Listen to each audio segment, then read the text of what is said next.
जय हिंद। आइए हम स्टार्ट करते हैं हमारा परीक्षा दिन 2024 क्लास 10th मैथमेटिक्स का सेट 1, जिसमें हम पिछली क्लास 10th तक क्वेश्चन तक कर चुके थे। अब हम करते हैं हमारा क्वेश्चन नंबर 11th। तो आओ बच्चों स्टार्ट करते हैं। हमारा क्वेश्चन 11th कह रहा है कि find the discriminant of quadratic equation 2x² - 4x + 3। तो हमको क्या करना है बच्चों, डिस्क्रिमिनेंट निकालना है। ठीक है, क्या निकालना है, डिस्क्रिमिनेंट। तो देखो किस तरीके से करते हैं। सबसे पहले लिखेंगे द गिवन क्वाड्रेटिक इक्वेशन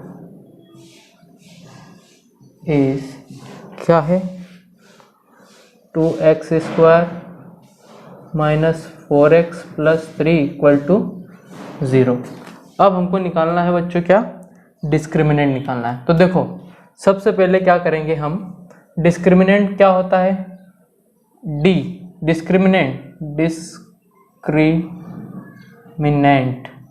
तो डिस्क्रिमिनेंट को हम रिप्रेजेंट करते हैं बेटा डी से, और ये होता है b² - 4ac।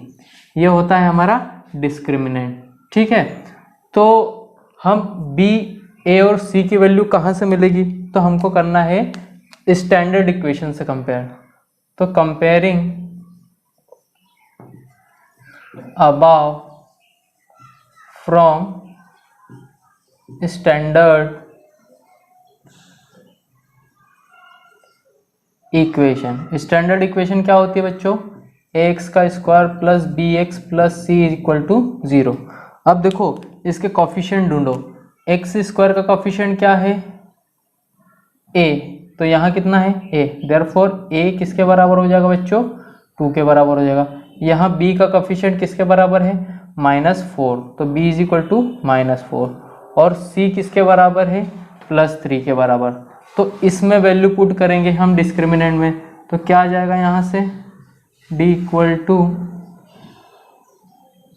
-4 का स्क्वायर -4 × 2 × 3, तो ये हो जाएगा 4 4 जा 16 -4 2 जा 8 8 3 जा 24। तो यहाँ कितना आएगा, -8। इसका मतलब d की वैल्यू क्या है बच्चों, नेगेटिव आ रही है। ठीक है, तो हम यहाँ क्या लिखेंगे, रूट्स आर इमेजिनरी। इसका मतलब क्या होता है, इमेजिनरी किसको कहते हैं, नो रियल रूट्स। बच्चों इसके बारे में थोड़ी एक चीज़ समझ लीजिए। जब हम कोई क्वाड्रेटिक इक्वेशन सॉल्व करते हैं, जैसे मान लो कि हमारे पास क्वाड्रेटिक इक्वेशन है, और क्वाड्रेटिक इक्वेशन का स्टैंडर्ड फॉर्म क्या है, ax² + bx + c = 0। ठीक है, ये हमारा क्या है, क्वाड्रेटिक इक्वेशन। अब जब हम इसकी जो x की वैल्यू निकालते हैं, क्या x की वैल्यू निकालते हैं, तो x की वैल्यू जो भी निकलती है उसे कहते हैं हम रूट। क्या कहते हैं बच्चों, रूट।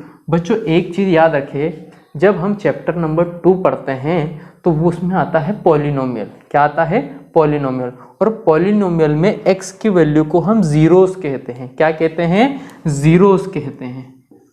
पर जब हम इसी को हम चौथे चैप्टर में पढ़ते हैं क्वाड्रेटिक इक्वेशन में, तो निकालना तो हमको x की वैल्यू ही होती है, पर उसे फिर हम क्या कह देते हैं, रूट कह देते हैं। तो याद रखना बच्चों कि क्वाड्रेटिक जो इक्वेशन है इसकी हाईएस्ट पावर 2 है, इसलिए मैक्सिमम रूट कितने होते हैं, इसके मैक्सिमम नंबर ऑफ रूट कितने होते हैं, ये होते हैं 2।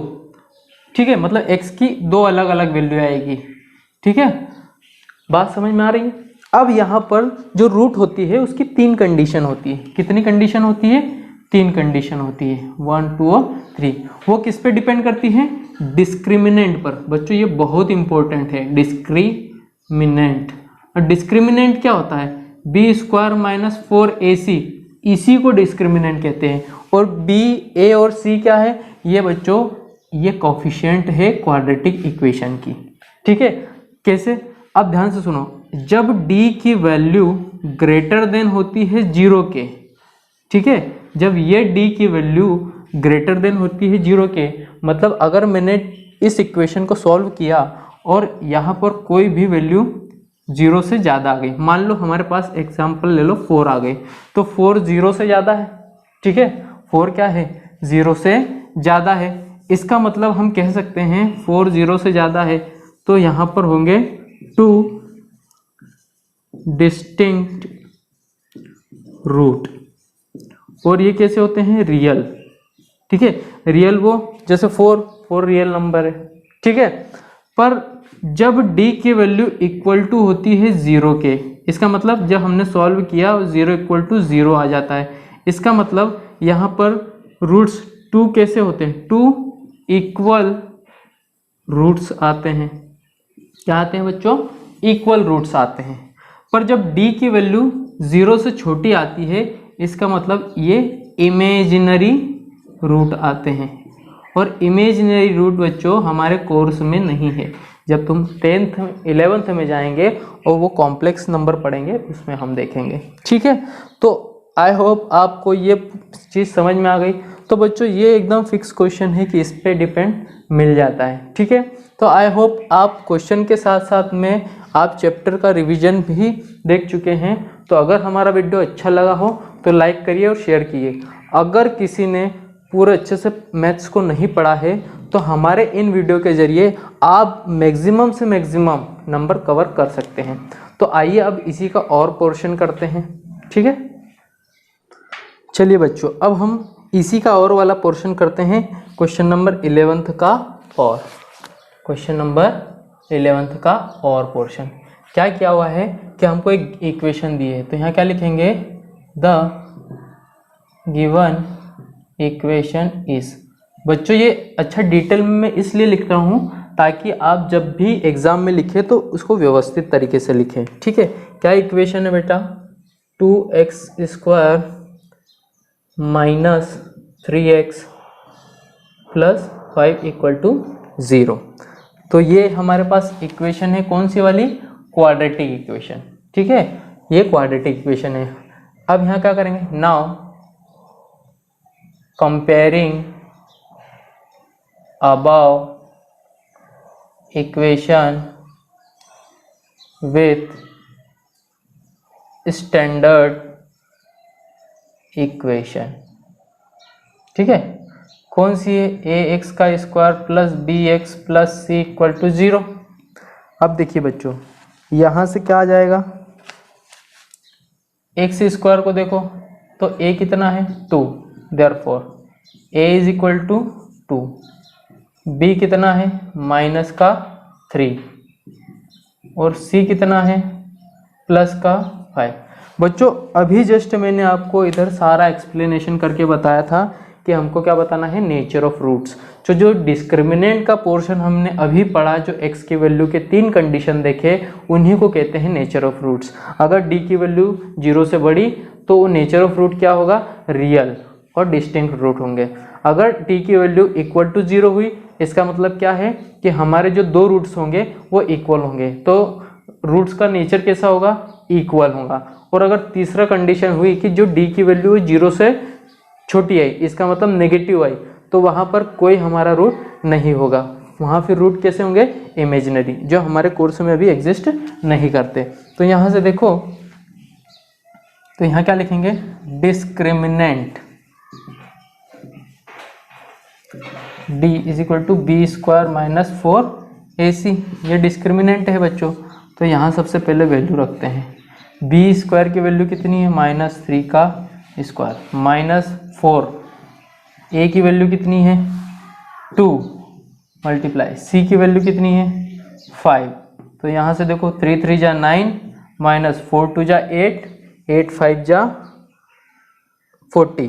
ठीक है, 5 4 जा 20 और 20 का डबल 40।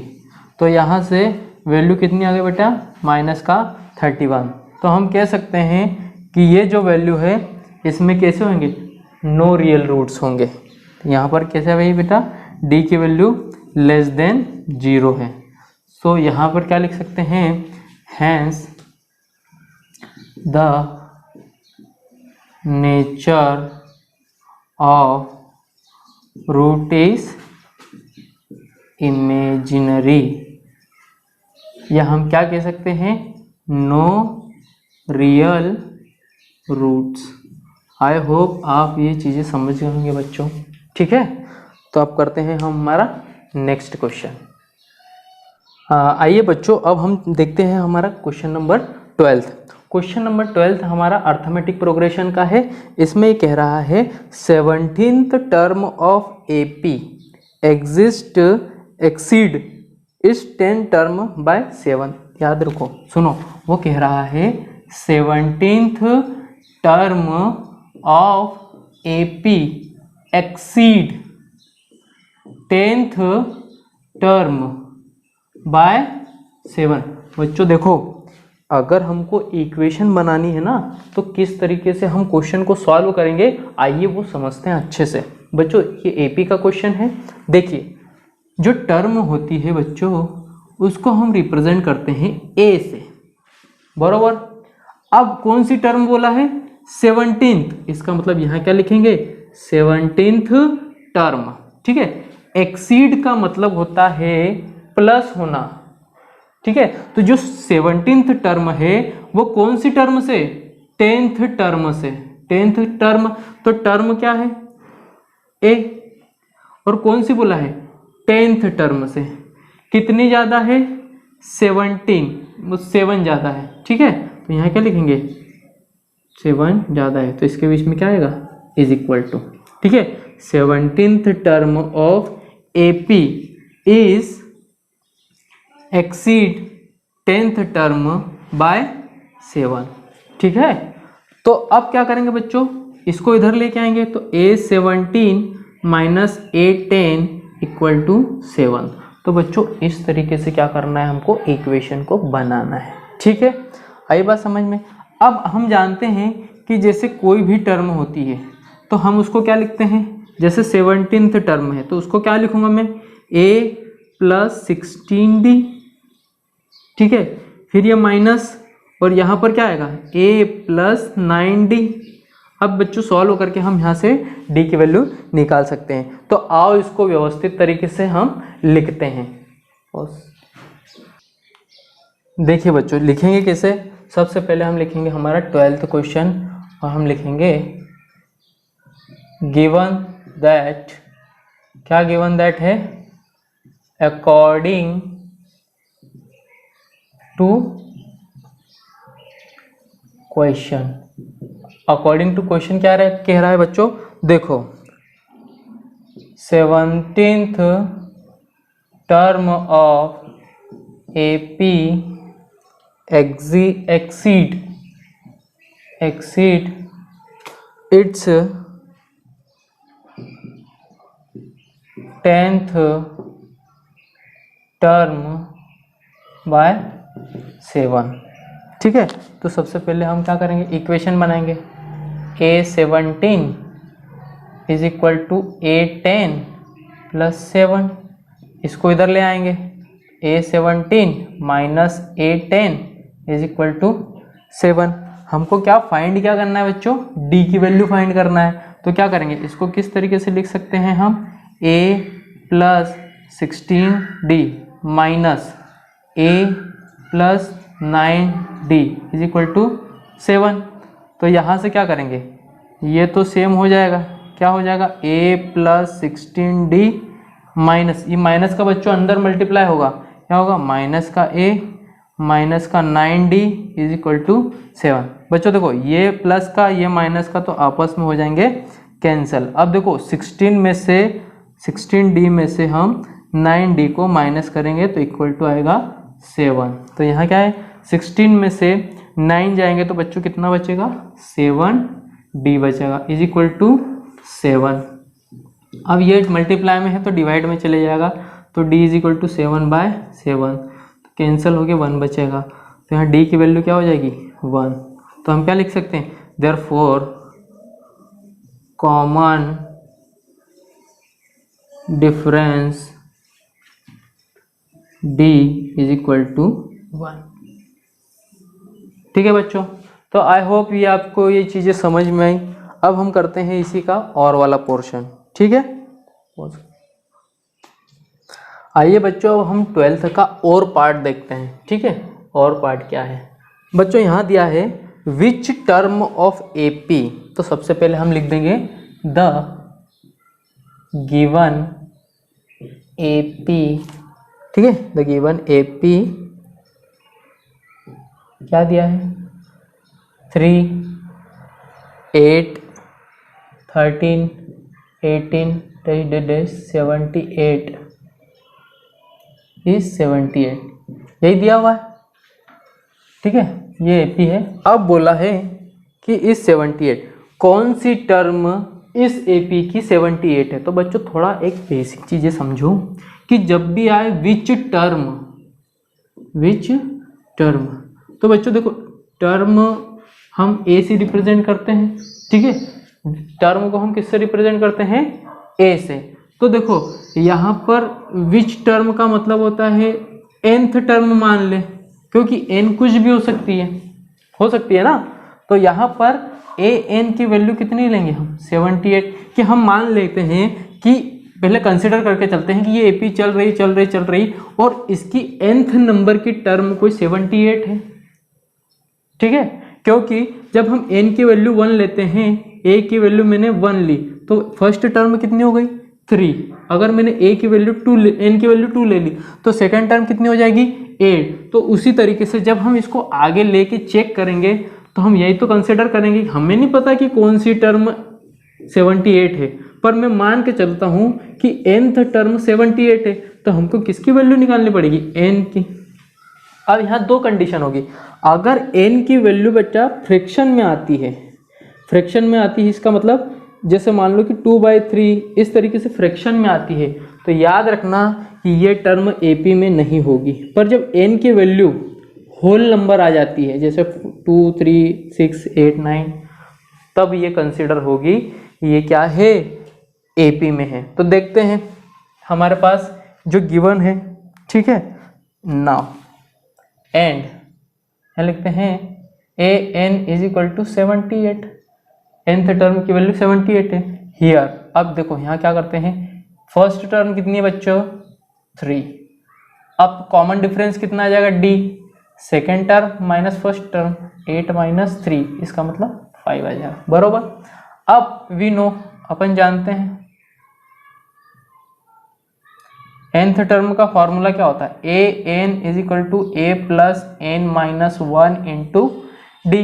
an की वैल्यू कितनी है, 78 इज इक्वल टू a कितना है बच्चों, 3 प्लस n कितना है, यही तो निकालना है हमें, और d कितना है, 5।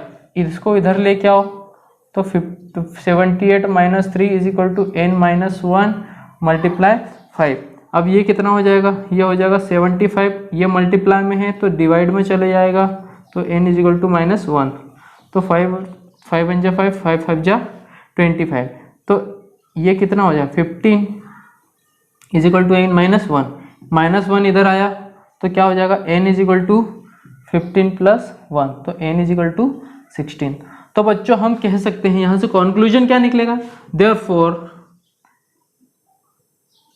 The 16th term of an AP is 78। तो हम कह सकते हैं कि जो 16th टर्म है वो कैसी होगी, 78 होगी। अगर चेक करना है तो देखो 16th टर्म, तो टर्म मतलब होता है a, और 16th मतलब 16वीं टर्म। तो इसको कैसे लिख सकते हैं, a प्लस 15d। तो a की वैल्यू कितनी हुई, 3 प्लस 15 मल्टीप्लाई d की वैल्यू कितनी है हमारे पास 5। तो 3 प्लस 15 5 × 75, और 75 3, तो कितना हो जाएगा 78। इसका मतलब A16 की वैल्यू कितनी आ गई बच्चों, 78। तो जो हमने करा वो एकदम करेक्ट करा। तो आई होप आपको ये चीज़ें समझ में आ रही है। अगर समझ में आती है तो बच्चों चैनल को सब्सक्राइब कर लीजिए और अपने दोस्तों तक इसे शेयर भी कर लीजिए। ठीक है।